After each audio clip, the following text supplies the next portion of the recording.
Hi! In front of me is Nokia T21 and today I would like to show you how you can use split screen view on this tablet. First of all, open one of your apps that you wish to use in this view. In my case, Play Store.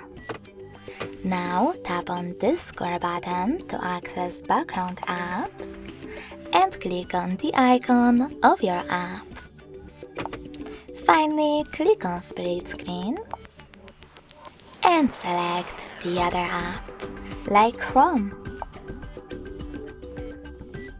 As you can see now, I can use both at the same time. If you wish to go back from this mode, drag one of your apps to the side and click on Home button. Thanks so much for watching. If you enjoyed this video, smash that like button, comment and subscribe. Bye!